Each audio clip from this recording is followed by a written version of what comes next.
Ladies and gentlemen. Welcome back, ladies and gentlemen, to the Men and Profits podcast. Whoop. That sneeze really just crushed the intro. Introduce me. Was that the intro? Nope. Yes. Is that what we're putting at the as the intro? Sure. All right, guys. That was Ben's first time introing. Rate him out of 10. 10. Everyone say 0. Okay. With a 1 in front of it.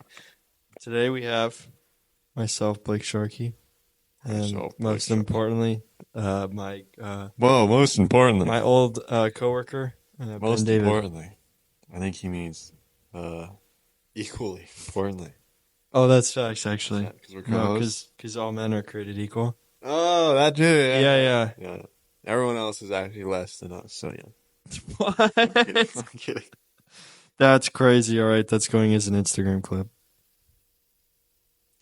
Can you, anyways, introduce the series? That's crazy that actually, like, most people found us from, like, shorts. Probably. You want to? No. Okay. Okay, so we are still on season 5, and it is the counterculture series. If you guys missed out, I'm gonna stop saying this series question is, where is the world going, and where are we as followers of Jesus supposed to go? And this is episode 3 of season 5 of the counterculture series. And it is titled A Culture of Greed versus Radical Generosity, as you probably saw. This is the title of this video. Yeah. So, in a world where time and money All right. A world where time is money. Okay. I was going back. Yeah. That was just what I just said, by the way. Okay. In a world where time is money and no one ever has any time, but also rarely any money, it can be hard to think that greed is really that much of an issue, but it definitely is. We see it everywhere. Whenever we get money in our banks, the thought is never how much of this can I donate, but rather what new thing can I buy. While many do struggle financially, we're still always looking to use our money for selfish needs rather than the needs of others. This topic mainly applies to those who can live comfortably and spend more than they need on things they don't need, but it definitely applies for also everyone. This isn't excluding anyone, and it's something that affects us all. So we're going to go in depth how we can see it in ourselves, see it most importantly, because we have struggled with seeing it in ourselves over anything else, see it in the world. What's the counter to that, and how can we implement that counter into our lives? Yeah. So first we'll start with greed. Greed. First, we must define what greed looks like for people out there. For many who aren't rich, greed looks like something like saving every single penny for retirement, or maybe unnecessarily spending on items. The general living above or at your means rather than giving. If we are rich, it still looks the same, spending on useless things that will soon fade away. It is rare to see greed in the working class, but it still exists in greedy ambitions and such. Yeah, as followers of Jesus, we're called to this radical level of generosity, which means for someone like living below your means rather than at your means. And that, when I say below your means, is when you live at your means, it's like you're spending the money that you have to live comfortably, and like maybe you're buying some extra stuff. But when you're living below your means, you're purposely living in something that's cheaper, that you can afford, like a nicer house, but you purposely live in like maybe a cheaper home that still supplies all your needs. If that makes sense. That's living below your means. Yeah. It's like if you win the lottery, it's like buying, not a ginormous house. It's just buying a house that you and your family fits you, and just fitting the needs of your family, nothing more, because that money could be used for your kids' future and your kids' kids' future. Yep. As they say, a good old quote is what is it? What is it? It's like rich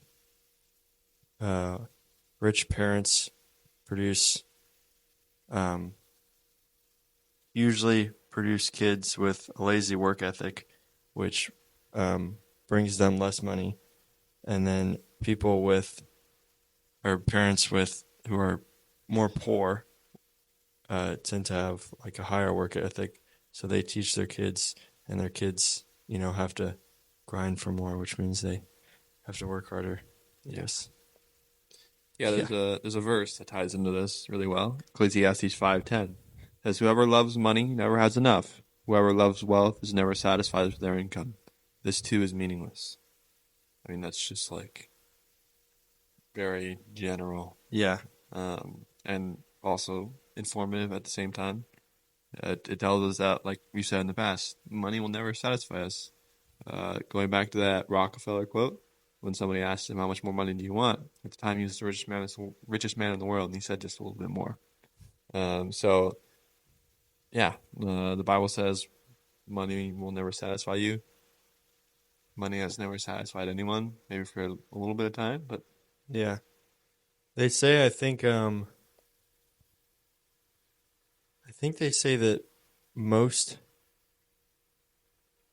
people that are happy, like happier, have around I think like 75,000 income a year. Just crazy. yeah, you don't need money to be happy. Like, you just need to understand. Like, obviously, we need to practice. We need to put things that Jesus in our life, but we just need to understand that we need to be content with what we have, and it's easier to do that when we have less. Yeah. And like understand that everything that we have, like life itself, is a gift. And when we understand that, it's a lot easier to live a happy life. Mm. So I think money is also like a bad and a good thing, yeah, obviously, because the Bible also teaches that it's good. Because I mean, it's very very hard to be happy when you're like homeless, yeah, for example. I mean, you can fake being happy, but you're not really happy, in some yeah, situations. But yeah. Well, yeah, I think the Bible teaches mainly that money is not. It never says that money is the enemy. It never says it's money is just neutral. yeah, Money is right, just a right. thing. It's the person that puts it one way or the other. Yeah, and it's the power that comes with money that Mm-hmm. is that can Greed. corrupt. Yeah, Yeah, one yeah, of the seven deadly sins. yeah. Yeah. Did you read the quote from Hebrews? No, I did not. Okay. One other verse in the Bible that relates to this is Hebrews 13:5, which says, "Keep your lives free from the love of money and be content with what you have, because God said, 'Never will I leave you, never will I forsake you.'" Yeah, we have an eternal desire in our hearts, right? Uh, it'll never be satisfied, right? With what we can get on this world, what we can get from this earth. So we need also, like we said in the past, an eternal God to satisfy that. Mm-hmm. And God said, "I will never leave you. I'll never forsake you." You have an eternal God that's saying, "I'll never leave you. I'll never forsake you, and I'll always be with you." But we still oftentimes choose money, Yeah. Right. unfortunately. Yeah. And being content with what you have is so hard to do. So hard. I will Yeah. not like try and downplay that at all. Like just be happy with what you have. Like I know, but being content with just what you have Yeah. is something we always want more, no matter what position Yeah. we're in. Well, it is an easier thing to do when I guess technology wasn't a thing, because it's not everything isn't being Yeah, shoved that's in your true. face, Yeah, and you're like, this person has that, this person has that. I mean, back in the day when there wasn't any of that, it's just like you had to see it in person, which was a lot less often yeah. than But seeing it every 2 seconds. I think like that's true in some ways. Like it is amplified and not in certain things. Yeah. But I think for the most part, everything stays pretty similar because even though, like you said, we didn't have technology and we couldn't see all that stuff online, you probably would have paid more attention in person to stuff, Right. details Yeah. and stuff. So you would have been like, "Oh, my neighbor has that really nice." That you might have not noticed, like we do right now, if that makes Mm-hmm. sense. But Yeah. I think it balances itself out. But that's kind of getting off the point. Right. Oh, Um, yeah. but we can talk about that if you want. Yeah. But Uh, yeah, like just being content and just being like we always, like whenever I try to remind myself, or whenever I hear someone tell me this, like they're saying something like, "Oh, I wish I just had this," or "I wish I just was here," or mm-hmm. "I was like with this person," or "I was doing this," or whatever. It's just like, how long are we going to keep telling ourselves these lies? Yeah. And I tell myself this, like, like for me right now, like oh, I can't wait. I just wish, because I'm engaged. I was like, oh, I just wish I was married. I wish I was just moved in with my future wife. But I need to learn to be happy with where I am right now, Yeah. rather than just saying, oh, I wish. Because once I'm moved in and married, you know, obviously it's gonna be great, But but you're gonna like be wishing for the next I'm gonna thing. be wishing for the next thing. Yeah. So it's just, and that's not obviously anything against my wife, or my fiance. She's amazing, but it's just that's just the way humans are. Yeah. We'll just be wishing for the next thing. Mm-hmm. So it's just like that. That for me is a real life example that I'm just like that is happening for me. I need to remind myself that I need to be happy and content I and wish I know could that win right. the lottery. Yeah. Yeah. People say that all the time, and then when they win the when they win the lottery and then they spend all the money and they go into debt and they're like, man, if only I won the lottery again. Like, just Yeah, isn't it like I'm pretty sure this. I mean, I think the statistic is like I think it's like 30 to 50% of people. It's either 30 or 50% of people go bankrupt after they win the well, I lottery. mean, think about who's buying like large amounts of lottery tickets. Like people who just don't have a good financial, like not to be Yeah. mean, but like No, it's usually people in like the middle of nowhere, just somewhere, yeah, like just in a small town, that I yeah. don't know. Yeah, it's pretty wild. There's a quote from Randy Smith. It says, like a dog chasing its tail, we are running around chasing someone else who will always have more. And in the process of our misplaced priorities, we are empty. Others are unloved, often in our family. And true God is ignored. Greed is a foolish investment, plenty to live on, but nothing to live for. So Yeah. I have a question. Hmm. So this quote says, "We are running around chasing someone else who will always have more, and greed is a foolish investment." So we know that we can never be to the point where Jesus is, Yeah. but we're running and running to the point of where we want to be like Jesus. Hmm. Is that is that greed, or what would you call it? I would call it more of like, I don't know the exact word, but what's coming to my mind is like a healthy ambition, if that makes sense. Yeah. Um, it is, first of all, it's what the Bible calls us to do, obviously. Hmm. Um, but on top of that, it is something that Jesus promises us that will bring us life if we do. So that's why I say a healthy ambition. Yeah. When we're ambitious for a whole lot of money for the wrong reasons, that is an unhealthy ambition because look at what greed brings everyone Yeah. that has had it before. Hmm. But we know that people who chase Jesus as an ambition are like not like greedy for Jesus. That's not a thing. Yeah. But like Right. Right. Right. just putting it in the context of what we're talking I about right feel like now. greed is kind of a mindset in a way, Yeah. right? Like, for example, kind of connected because a lot of people want healthy bodies out there. It's like, or and a health, yeah, just a healthy body out there. Like going to the gym, wanting to get to that, like, physique or, you know, body health that you're trying to strive for. It's not greed. It's just, keeping your body and your life healthy. I guess it's the same.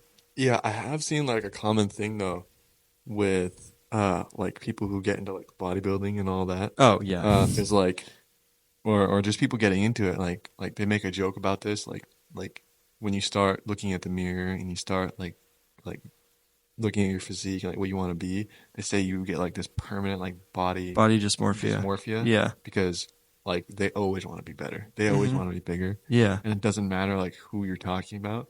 Anyone. It's like these guys who are like on like steroids and like all this stuff and they still want to be bigger. I know, It's and just it's crazy because some dude that keeps I don't know his name, but some guy that keeps popping up on my Snapchat like subscription things. He went to like a bodybuilding kind of con, like a just area that all of them are getting together, and he went around and asked everyone, like including Sam Solik, like, uh, do you regret taking steroids, or do you are you uh, uh, just lost my train of thought. Do you encourage people to take steroids out there? And then all of them said no, obviously. yeah, because it's like greed but in a different Yeah, it's greed to your body because in the end, it just unhealthy Yeah, ambition. it strains it and tears it apart. Yep. Yeah. The Uh, Bible, like, it also encourages us to give what we have decided to give, meaning to give what feels almost natural at that time. No one will be able to like not give it all and then make their first donation be like half their paycheck, obviously. yeah. Generosity is a practice, like amongst all the other ones we've talked about, and it's one that takes time. Yeah, it's like tithing. Tithing? Tithing, yeah, Tithing. technically tithing isn't. This is a whole thing that we can get into, but technically tithing isn't in the New Testament. Oh, It really? was part of like that the Old Testament like law and all that, like the 10% thing. Yeah. All that Jesus calls us to do is like what I said in here, radical generosity. He calls us to like he says to like a lot of disciples, sell all your possessions and give to the poor. Like Mm. like crazy amounts of generosity. So he calls us almost a step further than 10%. I do 10% right now because I think that's a good starting point for me. Yeah. Because right now, there's a lot of things that's going on.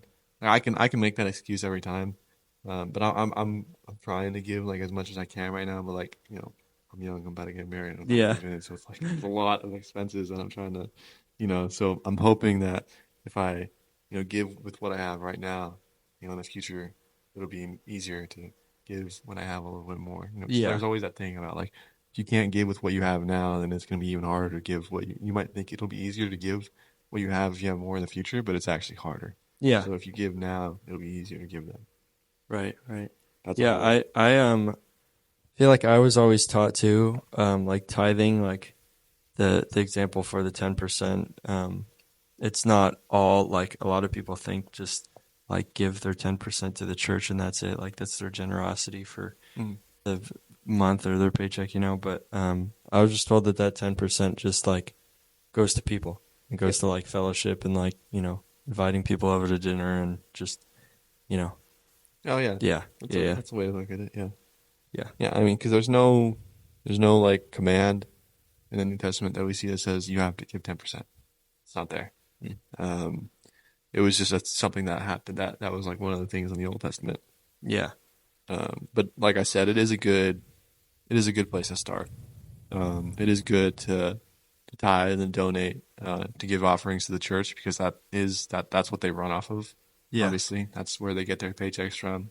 Those pastors need to be paid. Those people who help out, all that stuff, hmm and also they give some of that money to their missions and all that work. So it is, I would say, to definitely give to the church in some way. yeah Yeah. yeah. And generosity is a practice, one that takes time. A good verse for that is 2 Corinthians 9:7. Each of you should give what you have decided in your heart to give, not reluctantly or under compulsion, for God loves a cheerful giver.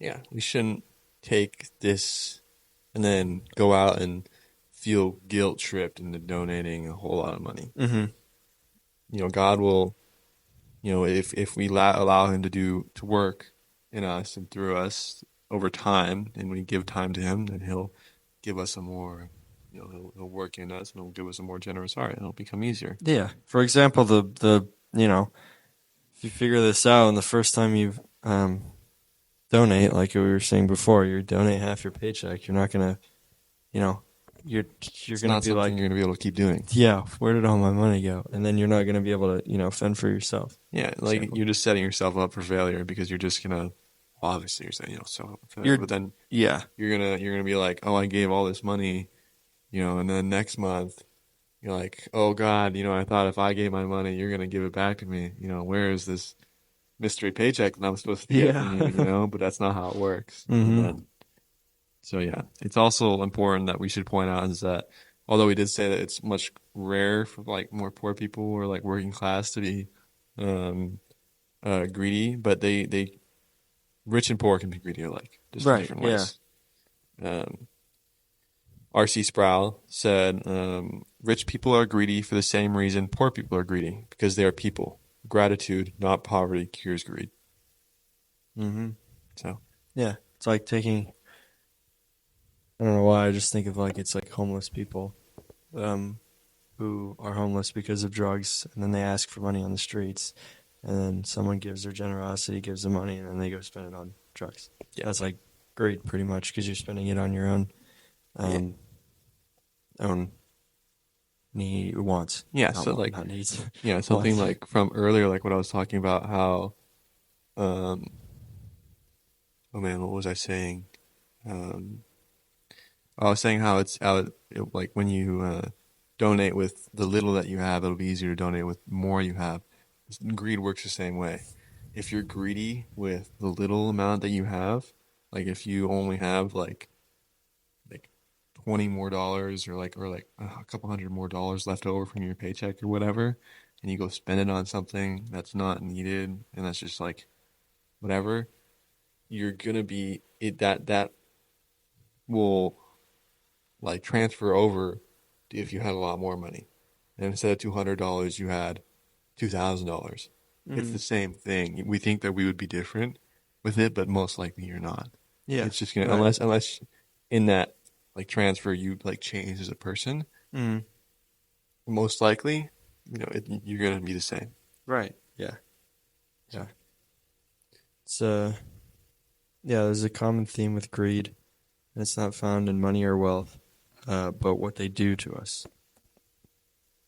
yeah, John MacArthur said, "The sin is not having more. The sin is being discontent. Sin is not in having wealth. The sin is what you do with it. It's not the amount. It's the attitude. It's not about what you have. It's about what you feel about what you have. Is money God? Is money your God? Yeah. Like, is it? No. And that's kind of like a oh, if you hear that, everyone's obviously gonna say no. Mm-hmm. Uh, but if we really think about it, in the way we live, in what we do, oftentimes it is. Yeah. I mean that like just being honest, like for me, like for you, like we Money depends on. yeah. And like it's Uh, not I'm not saying like working a job is a bad thing. Like you're not worshiping money. Like yeah. obviously you need it. God tells us to work. We need to Right. make money, Mm-hmm. because we need to live. But I don't know. Yeah. Yeah. Yeah. And another quote from Randy Smith is the problem with greed is not much seen in our possessions, but rather what is possessing our hearts. Yeah, it's like that whole thing about like, do you possess your possessions or do your possessions possess you? The thing. Yeah. Yeah. Or like if they define you. Yeah. Yes. If what you have is your whole entire personality. Mm-hmm. Yeah. Like There's something. your house There's or something there. your car or yeah, all your money or whatever. Yeah. Yeah. There's a great verse that we can kind of close out greed with. First Timothy, First While you're Timothy. reading this, I'm gonna check on Katie. Okay. First Timothy 6:6 through 10. But godliness with contentment is great gain. For we brought nothing into the world, and we can take nothing out of it. But if we have food and clothing, we will be content with that. Those who want to get rich fall into temptation and a trap, and into many foolish and harmful desires that plunge people into ruin and destruction. For the love of money is a root of all kinds of evil. Some people, eager for money, have wandered from the faith and pierced themselves with many griefs. So yeah, I mean, just what I see here is that I think that like God will bless certain people with more money, and God will give some certain people less money. Mm-hmm. But we shouldn't be seeking the money, if that makes sense. Right. Yeah. Like the opportunities will rise. It's just all about what you do with it once you Yeah, get it. yeah. Like God will trust you, or God not trust you, but God will task you with certain things, and it just depends on what we do with it. Do we let that money take control, or are we gonna put it in its place? Nice. Yeah. Well, that's a pretty good way to close greed. Mm-hmm. So our next one is onto generosity, Yep. which is pretty much the opposite. Jesus called for a radical generosity among his followers, whether that was selling possessions, living below your means, or giving what little you might make. We'll start with what seems like a very harsh verse, which is 1 John 3:17, which says, "If anyone has material possessions and sees a brother or sister in need, but has no pity on them, how can the love of God be in that person?"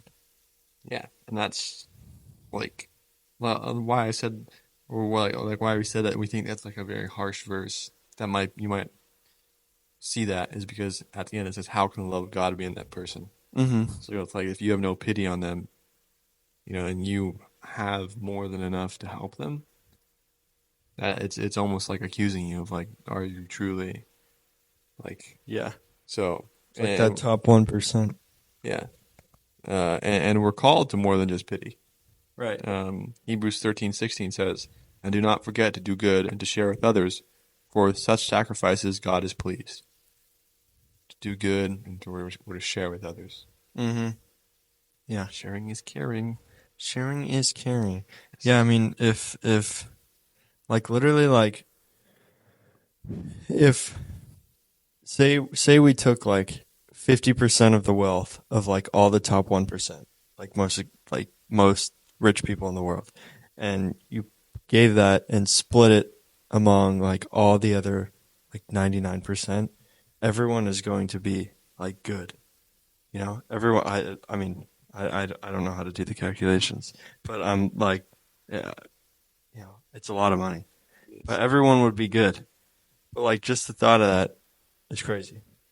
Because all those people are all just like, I mean, like the quote you said before, the richest man in the world was like, I want just a little bit more money. I mean, that's what they're thinking of. They're not thinking of anyone below. Yeah. Yeah, I mean, and we see how like just like stories in the Bible too of just how that corrupts that power and that money like in King Solomon and what he did and how he like started out King Solomon started out very good. He had a very promising start, son of David. God asked him, God said, "You can have whatever you want," and he asked for wisdom. And he had a very good start. Everything he was doing was for God. But then we see over time the money and the power ended up having like 700 wives and like 300 concubines, and he ended up doing all this crazy stuff. And it was like he spent like 7 years building the temple for God, but 14 years building like his you Yeah. just see how it gets to him over time, how it just corrupts him and takes over. There's a quote from John Wesley. It says, "Do all the good you can, by all the means you can, in all the ways you can, in all the places you can, at all the times you can, to all the people you can, as long as you ever can." It's a hard thing to do. That is very hard to do. Yeah. But I mean, try it. Yeah. Try it. Well, I mean, trying, Go a little further each time. yeah, trying isn't going to get us very far, but if we practice, Yeah. Yeah. We should take every moment and opportunity we can to be generous and doing good, even if that means sacrificing something else in our lives. It's like we've always said, sacrifice that extra time that you're sitting there yeah, we should. scrolling. Generosity of the church plays a huge part in the Jesus' vision of social justice and how we are supposed to be the ones helping. Mm-hmm. We are also told many times how what we do will be done unto us. Mm-hmm. And like I want to highlight this again really quick. It's just, or I don't know if we talked about this, but that we need to start where we are. And we did talk about it when we like half the paycheck thing. Yeah. Jesus never called anyone to come to him where they're not. He said like start where you are, and start where you are. Ease into it, practice it, Mm-hmm. let it kind of take its hold on you, um, in a good way. And yeah, Yeah. quick verse, Luke 6:38. Give and it will be given to you, a good measure, pressed down, shaken together, and running over, will be poured into your lap. Or with the measure you use, it will be measured to you. Mm-hmm. And that doesn't always have to mean that like if you give to someone, you should expect that same amount of return. Obviously not. Right. Yeah. But we are told that like, when we give, God sees in heaven. And we might, even if you don't get something in return for that on this earth, you'll get it back in heaven. Exactly. So Yeah. like, oh, I love a while ago what Derek said, um, when he was talking about his chronic foot disease. Um, and he like some guy told him like he will be healed, and he was talking about how like he was like when man, I've been waiting for it, and then he said that he realized that like like in heaven he'll be healed. So no matter what, at one point in time he will. Yeah. So it's like, I mean, yeah, it's always a true statement. You're always going to be healed from your flesh. Another good quote a good verse is Luke 12:33 says, "Sell your possessions and give to the poor. Provide purses for yourselves that will not wear out, a treasure in heaven that will never fail, where no thief comes near and no moth destroys." yep, I think we've all heard that one before. But another cool way to kind of look at it is a quote from A.W. Tozer. Any temporal possession can be turned into everlasting wealth. Whatever is given to Christ is immediately touched with immortality. I think it's like a very similar way to put Mm-hmm. that verse. I think he's trying to rephrase it there almost. Touched with immortality. We hold all this stuff that can just leave so easily. But when we give it to God, He touches it with immortality. Yeah. He promises that it will never go bad. It'll never leave. So Exactly. Generosity at its core is an understanding of what's really ours and what isn't. Good quote for that is by Tim Keller that says, "A lack of generosity refuses to acknowledge that your assets are not really yours but God's." so just understanding like a lot of things that we need to learn and practice and put into our life is just understanding what maybe just changing perspective Mm-hmm. of it's hard to understand that like what I think is mine is not actually mine.